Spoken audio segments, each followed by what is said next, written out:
Assalamualaikum warahmatullahi wabarakatuh. Alhamdulillahirabbil alamin wa bihi nasta'inu ala umuri dunya waddin wa ala alihi washabbihi ajmain, amma ba'du. Pertama-tama dan yang paling utama, marilah kita panjatkan puji beserta syukur kita kehadirat Ilahi Robbi yang mana telah memberikan beribu-ribu kenikmatan, diantaranya nikmat iman dan nikmat Islam. Salawat serta salam mari kita curah limpahkan kepada Nabi junjunan kita, yakni Habibana wa Nabiyana Kanjeng Nabi Muhammad Sallallahu Alaihi Wasallam. Tak lupa kepada sahabatnya, kepada tabi'innya, dan sampailah kepada kita yang mengikuti jejak langkahnya dari awal sampai yaumul akhir.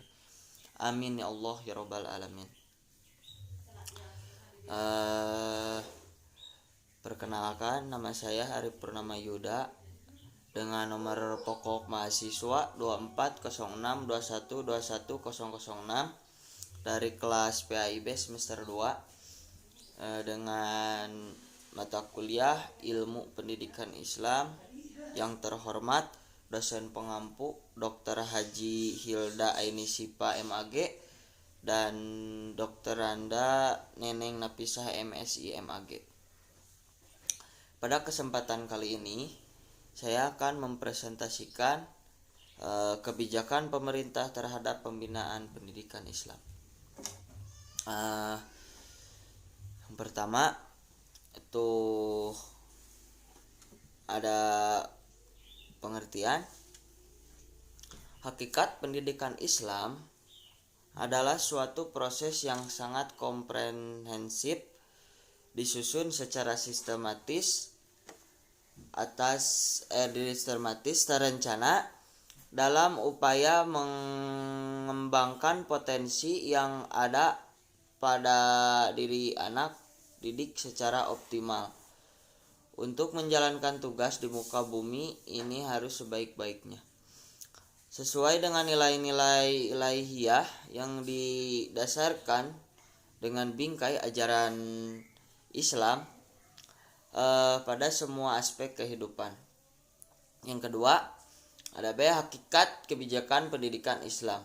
Kebijakan pendidikan merupakan kunci bagi keunggulan, bahkan eksistensi bagi negara dalam persaingan global.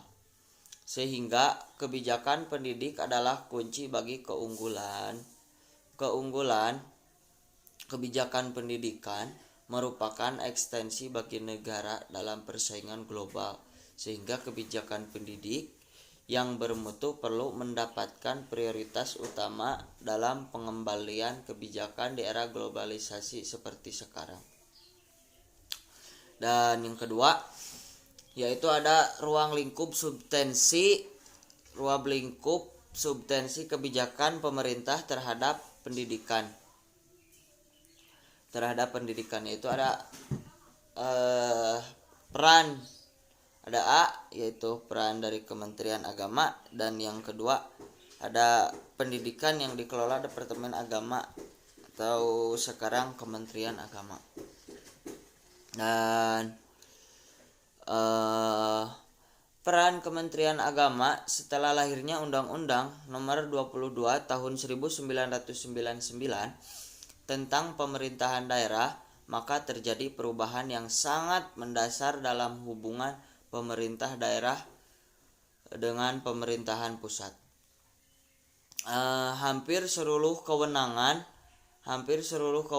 pemerintah yang sebelumnya diundangkan undang-undang tersebut bertanda tangan pemerintahan pusat, kini dilimpahkan ke pemerintahan daerah. Inilah yang kemudian dikenal dengan desentralisasi atau otonomi daerah. Dalam pasal 7 undang-undang tersebut menyatakan bahwa kewenangan daerah mencakup kewenangan dalam bidang politik luar negeri, pertahanan, keamanan, peradilan, moneter dan fiskal, agama, serta kewenangan bidang lainnya. Dan yang kedua yaitu ada pendidikan yang dikelola Departemen Agama, yaitu pendidikan madrasah yang dikelola Kementerian Agama terdiri dari madrasah ibtidaiyah, madrasah sanawiyah, madrasah aliyah, dan pengelolaan anggarannya masih tetap terpusat di Kementerian Agama Republik Indonesia.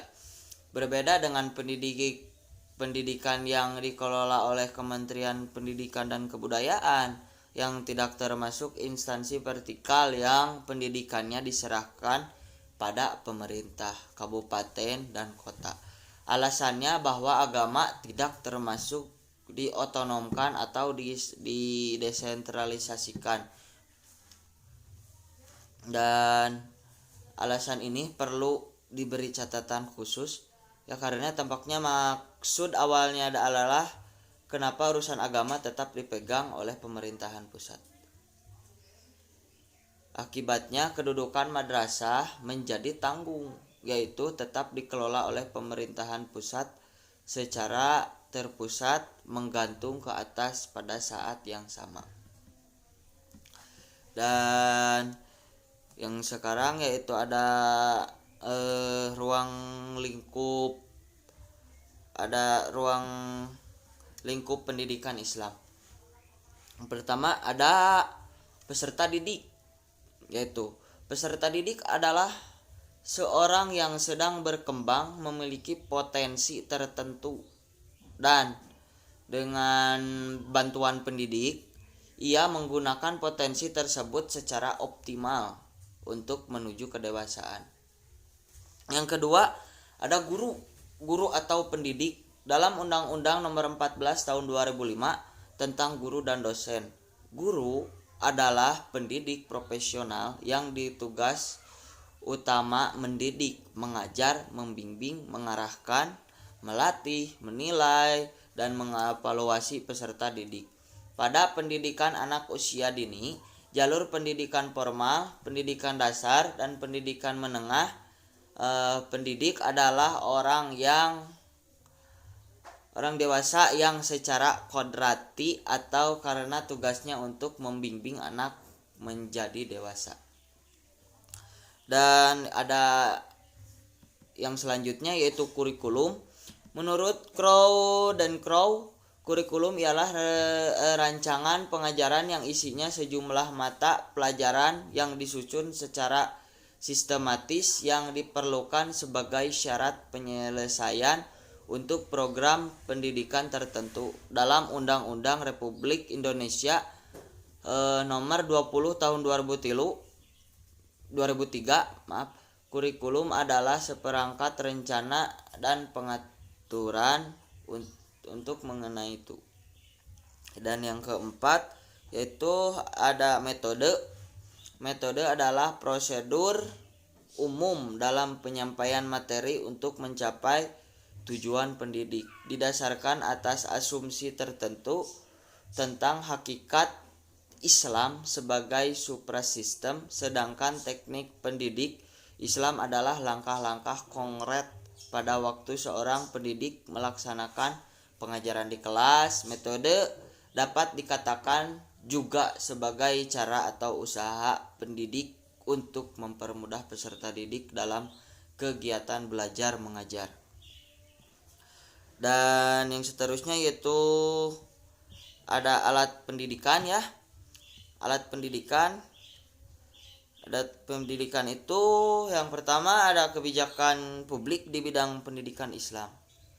Ya, ada kebijakan publik di pendidikan Islam itu yaitu kebijakan yang mengeluarkan itu di bidang pendidikan Islam. Yang kedua ada kurikulum bantuan dana operasional sekolah atau BOS.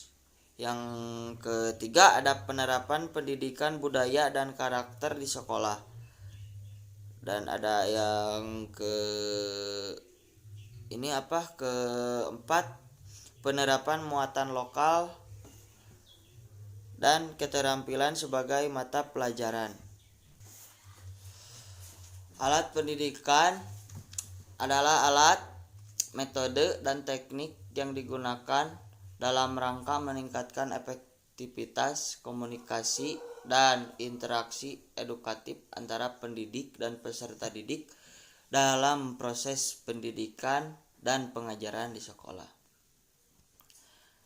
Terus ada kebijakan publik di bidang pendidikan Islam. Berbicara pendidikan adalah berbicara tentang kebijakan, karena pendidikan merupakan kebijakan yang dibuat pemerintah untuk dilaksanakan. Karena pendidikan merupakan kebijakan yang dibuat oleh pemerintah, maka kebijakan pendidikan adalah salah satu kebijakan publik dalam bidang pendidikan. Dan yang seterusnya yaitu ada pergantian kurikulum ya. Ada kurikulum atau BOS itu yang tadi. Kebijakan seperti karena itu kita ketahui pentingnya pendidikan bagi manusia tidak dapat diabaikan. Oleh karena itu pemerintah tentu saja ingin mengembangkan pendidikan di Indonesia, karena pendidikan merupakan salah satu aspek yang dapat meningkatkan staf bangsa dan menyejahterakan masyarakatnya. Dan yaitu ada yang yang penerapan pendidikan budaya dan karakter di sekolah, yaitu kebijakan di publik di bidang pendidikan. Yang selanjutnya adalah pemerintahan membuat kebijakan publik berupa penerapan pendidikan budaya dan karakter di sekolah dengan maksud dan tujuan supaya kebijakan publik yang satu ini dapat mencapai tujuan, yaitu generasi penerus bangsa mendapatkan pengetahuan mengenai budaya Indonesia yang baik dan juga pendidik karakter yang dapat mempengaruhi. Dan yang seterusnya yaitu ada beasiswa kepada guru untuk mengikuti program pasca sarjana. Kebijakan publik dalam bidang pendidikan yang selanjutnya adalah diberikannya beasiswa kepada guru untuk mengikuti program pasca sarjana, dan tentunya bagi guru yang memiliki kompetensi. Dan dengan melewati beberapa tujuan, kebijakan publik ini dibuat dalam rangka untuk meningkatkan sumber daya manusia, yaitu SDM yang ada di dalam bidang pendidikan. Pemerintahan pembuat kebijakan publik juga berharap dengan adanya kebijakan publik yang satu ini, maka guru diharapkan bisa memberikan ilmu yang lebih kepada murid-muridnya, sehingga generasi penerus bangsa bisa membangun negara kita menjadi negara yang maju. Dan yang seterusnya yaitu ada pembentukan komite sekolah. Pembentukan komite sekolah itu salah satu kebijakan publik di dalam pendidikan yang dibuat oleh pemerintah adalah pembuatan komite sekolah. Komite sekolah tidak hanya dibuat untuk menggalang dana saja. Komite sekolah didirikan guna meningkatkan mutu pelayanan pendidikan di sekolah.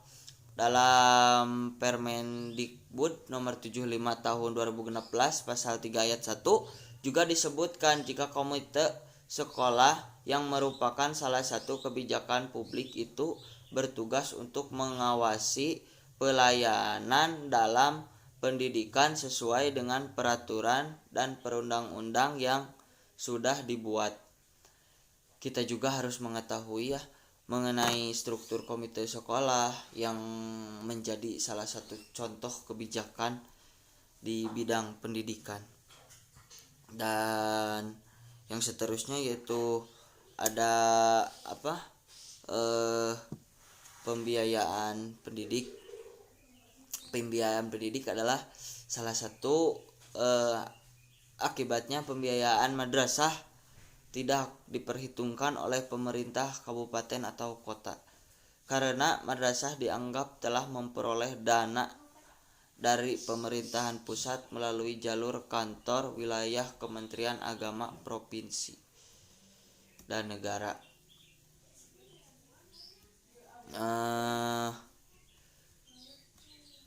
Ada juga ini